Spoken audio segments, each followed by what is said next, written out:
tê chế bông tê tê in lại khá in rồi là bảy tê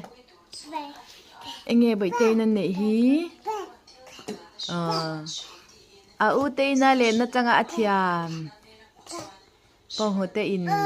là in lệ cứ cố gắng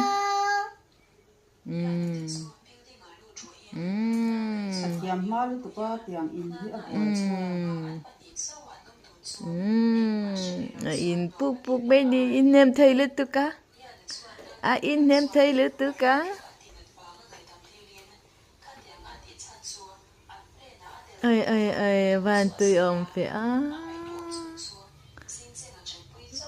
lem khu rồi lên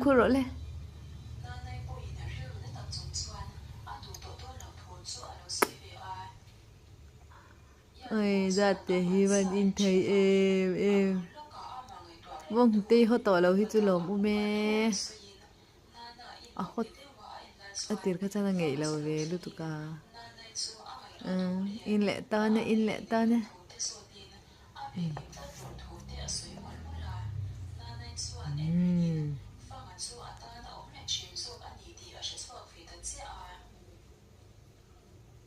ai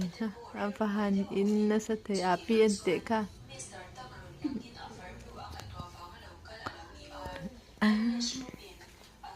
in na